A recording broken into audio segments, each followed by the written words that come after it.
What's going on, everyone, and welcome into Expected Bets for your go-to podcast for all things hockey betting. I am Gator Betting, joined by my two co-hosts today. We got Gretzky Betskis and Franco the Banker.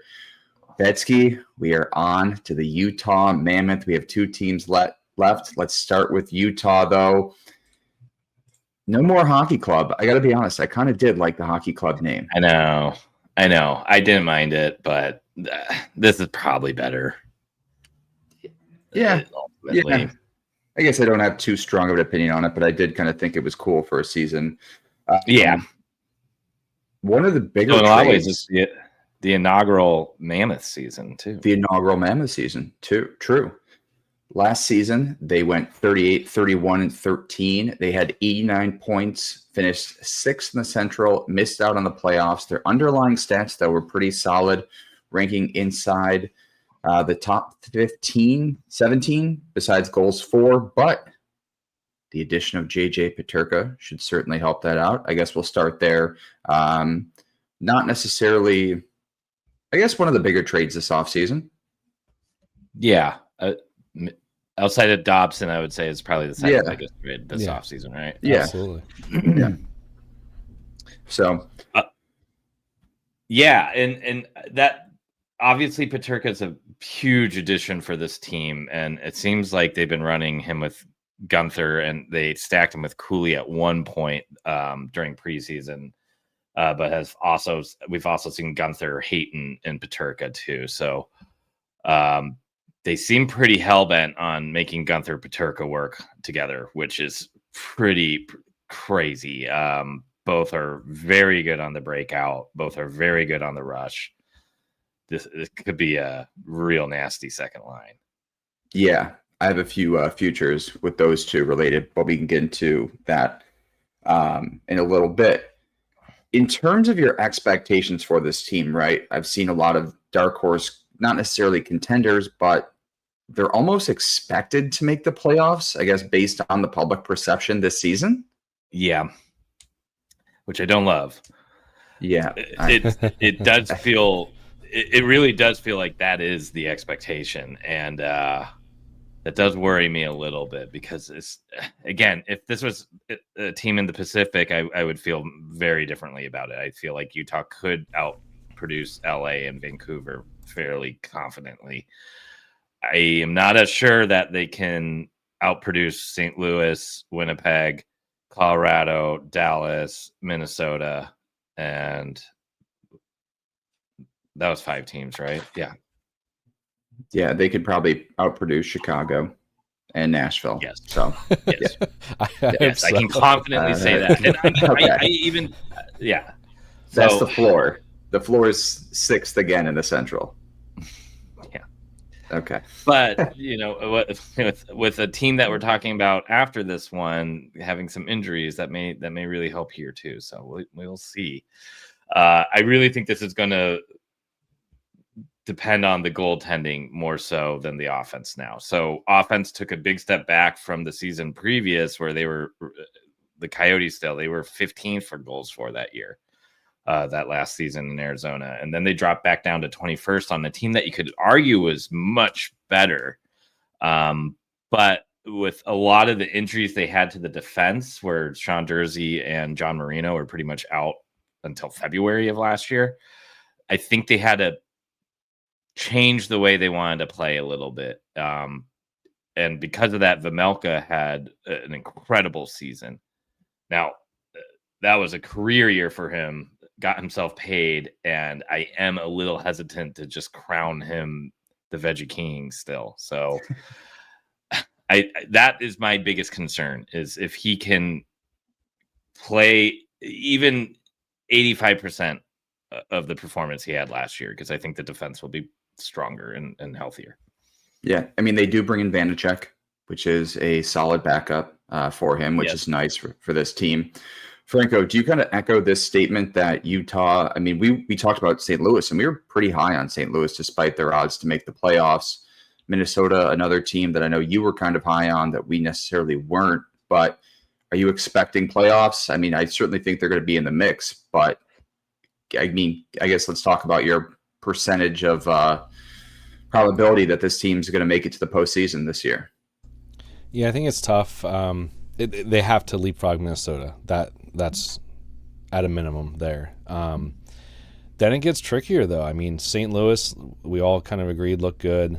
Winnipeg, I mean, I feel like we're all a little bit lower on Winnipeg than what the output of that team was last year. Like, can they continue to do that? We'll see. Like Betsy said, they have a few injuries coming into the season, so maybe that kind of hurts their start. I think there's reason to be excited for this team. They look like they're going to be fun. I feel like there's a lot of good on these other teams as well. It's just going to make it hard. It's going to be kind of like that thing where it's those clutch wins, those overtime wins and stuff like that is going to probably be the difference between them and St. Louis or them and Minnesota, like leapfrogging each other. Yeah, agreed. Getting into their team futures, DraftKings currently has them at 92.5 wins. FanDuel has them at 93.5. They are minus 125 to make the playoffs on DraftKings right now. I believe they're around even money on FanDuel. So if you are going to take them to make the playoffs, be sure to go check out FanDuel. Betsky, I know you're high on this team. Where's the cutoff, though, of futures you take and consider, and then kind of even being a realistic despite the optimism? Yeah, I'd much rather take the over on the points here than to make the playoffs at the prices you're getting. Yeah. You could easily have that amount of points and miss it. And yeah, I mean, they're going to be fighting for whoever's in the wild card spot in the Pacific too, of Vancouver and LA. So it's going to be tough. I mean, I actually had Bill Armstrong, general manager Bill Armstrong, on our Clean Hits podcast last week, and he said that every single game will count, and they're either making the playoffs by 1 point or not getting in by a point. So, yeah, be sure to go check out Clean Hits if you haven't done so already. So FanDuel has them at 90.5 points. That's where I would go. I know DraftKings has been 92.5. FanDuel has them at 90.5. The over is minus 108 as well. So just be sure to shop around when placing future bets. Franco, any team futures for you? I do like that 90.5. Just a reminder, they had 89 last season. I do think they can find one more win this year as this team continues to mature and get older. So what are your team futures for the Mammoth? Yeah, I agree. That 90.5 feels like the good number. I like that better than to make the playoffs because, again, I think there's going to be a lot of, battling back and forth for that wild card spot there. So, yeah, give me that. I like that. 90.5 feels good. They have improved from last year for sure. Just to clarify, Betsky, we don't need to talk about division, conference, or Stanley Cup winner. Any sprinkles there, or I definitely want to take division. I mean, that's going to be tough. I mean, I unless like everything goes right. Conference is a big long shot too, but I would much rather just throw a buck or two at that than taking the division. It does. I mean, this is a very young team. They haven't been in the playoffs technically since like 2012. I'm not going to count that horrific bubble play-in round where they got spanked by Colorado after they beat Nashville. So there's not really any experience here from some of the core, even though we do have Sergachev, who's a multi-cup winner, Nate Schmidt, who has just won a cup, Stenlund, who won a cup, Mata's won a cup. So Ian Cole's won a cup. Actually, the entire blue line besides Jersey and Marino have won a cup. So there is experience there. And if this team is just red hot and maybe gets the right path, maybe there's a shot. I think there's crazier ways to bet on odds like that, but I mean, I don't really believe that would happen. So am I crazy? Can't say it's a good bet, but crazier things would happen. Am I crazy? Instead of taking them to make the playoffs at even money on FanDuel, I take them at plus 190 to be eliminated in the first round. Yeah. Actually, that's not bad. That's not bad at all. That's how I would approach it. I mean, a young team gets some playoff experience just like Montreal did last year. we've seen it kind of takes a few seasons to kind of get over that hump. So if you are going to bet the Mammoth, I'd almost sprinkle on them to be eliminated in the first round as well at plus 190. Yeah. Yeah. That was the team future that I had. In terms of player prop, let's get into awards actually, because one that you loved, Betsky. So I'll let you start off with the Jack Adams winner. Yeah, and this is that narrative we've kind of talked about on the Buffalo episode with Lindy Ruff. Andre Tournier taking this team to the playoffs for the first time, technically since 2021 or 2020. But again, I don't even really count that. So outside of that, this team hasn't been in the playoffs since they made the conference finals run in 2010, 12, 2012, 10. 12. Sorry. 12. Long time. So yeah, I think he's the favorite right now too. But after we've been doing these shows, and I do have a whole unit on it, so I obviously like it. But as we've been doing these shows, I've looked at the history of Jack Adams, and there's not that many coaches who have this narrative that we keep on preaching, who have won it. A lot of times, it's coaches on good teams that play exceptionally. So I've started having second thoughts on it, but I am going to ride my ticket out. I still think it's a decent bet here. And I do love the odds for the Jack Adams, but I do have my hesitations now, especially because as we've talked through all the teams, this playoff race seems so tight. Yeah, I don't want to go revisit another team, but am I crazy for thinking that Brendan Moore at 45-1 for the Jack Adams, if Carolina in a weak division, they win the President's Cup or trophy? I don't think that's necessarily a terrible sprinkle at all. That's why I like Craig Berube. Yeah. For pretty much like the same reason. I mean, you lost your superstar. But the Metro is way weaker than the Atlantic. No, I agree. I like that because of that too. Carolina has a good shot doing that. Yeah. Trophy. Yeah, and again, go look at the Jack Adams Award winners, and then try to find the teams they've won it on, and then see how long they went for playoff droughts. Not many of them have these like long droughts that they snap that we keep on kind of pushing that narrative for. So we may need to make an adjustment. Of course, this will probably be the year that narrative happens. But well, I think we have about 5 Jack Adams bets out and maybe 15 Calder bets. So hopefully one of these clips that we posted comes true at the end of the season. I'm praying. Nailed it. Yeah, exactly. Franco, any looks in the award market for you? No, I mean, I think that the Jack Adams one is all right. But yeah, now that the more we've talked about it, kind of like what Betsky said, I've got a little bit more of a hesitation towards it. Plus the price is pretty short, plus 750 for Tournier. Yeah. Player futures, Keller is at 84.5 points. He had 90 last season in 81 games played. Vejmelka is at 20. You like Keller at 84.5 points? Feed me that. Yeah.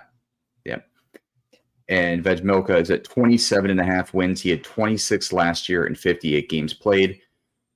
I almost lean the under on this one. I think Vanacek gets a few more games this season. I think that workload goes closer to 60, 40, 55, 45. I think we essentially didn't have a backup. What was that run he was on? He played like 18 games in a row or something ridiculous. It was insane. Yeah. So I honestly might just bet his under. Yeah. You can't let a goalie have that happen. No. I do have 2 futures that I like. We talked about the Gunther and Peterka pairing before. Peterka to get 70-plus points this season is plus 130 on FanDuel. Gunther to get 70-plus points this season is plus 195. Peterka had 68 last season with Buffalo and 77 games played. Gunther had 60 and 70 games played. So I think both those guys stapled together. There's going to be a lot of double dipping on those points. They're both going to be on that first or second line, first power play unit. I think both can hit it. If not, one of them's going to hit it. So Peterka at 70 plus for plus 130 and Gunther for 70 plus at plus 195. Yep. Those prices are great too. I mean they're insane. Yeah. Looking at the other team futures, Cooley is at 70 points for minus 135. Keller is plus 150 to get 90 points. I don't love the What are you price gonna on Cooley, but I think Cooley's fine too at 70. It's just minus 135. I don't like as much as the other prices you listed. Agreed. Yep. Cooley is on a contract year. He has not signed his RFA extension. So then from what I have heard, that is not something they are planning to visit during the season. So to me, that indicates that he wants to prove it. Yeah. So bet his props early in the season. Oh, yeah. Cooley's 60 plus points is minus 140. And last season he had 65 or 65. 65, yeah. He had 65 last season. Yeah, I think he takes another step just in general. He's so young. Yeah. And then you add the contract year thing. I mean, come on. He looks a lot bigger this year. Plus 195 to get 70. Yeah, I love that. Yep. Might be another guy worth a sprinkle too. Just add them all. Yeah. I think this team's gonna be fun, man. Like I'm excited for you, Betsky. Like regardless of what the outcome of the season is, and they'll be fun to watch. There'll be a lot of goals, a lot of excitement. So yeah. All right, so we like Keller over 84.5, Paterka at 70 plus, Gunther at 70 plus, Cooley at 70 plus and 60 plus. If you don't mind laying the juice at minus 140, Jack Adams and Vejmelka. I'm going to take the under at 27.5 wins purely based on workload. I have to agree. Yeah. Oh, and over 90 points for as a team future. That I think we're all on at minus 108. Yes. Any other bets for the Mammoth?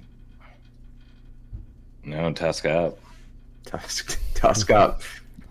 All right, we appreciate everyone for tuning in to today's episode of Expected Bets 4. Be sure to like this video and subscribe if you haven't done so already. You can also follow us on social media at Expected Bets 4 on Twitter and on Instagram. Once more, we appreciate everyone for tuning in, and we will talk to you later. See ya. What's going on, everyone? The NHL season is almost here, and we have something special for all the fans and bettors out there. Yeah, right now, if you click the link in our description, you can get the full Tails package for $40 off. That is by using code SEASON25, and you can get our package that's normally $120 just for $80. Yeah. In addition to that, you'll also get access to our one-stop shop betting guide loaded with team, player, individual team breakdowns, all the futures you could possibly want. So be sure to click that link in the description to sign up now. Yeah, it's like ChatGTP put in an Excel sheet for you so you can rip through all of those future props. Again, make sure you're liking and subscribing all the Expected Bets 4 video content as well to help us grow. And we can't wait to be smacking in some parlays and straights with you all season long.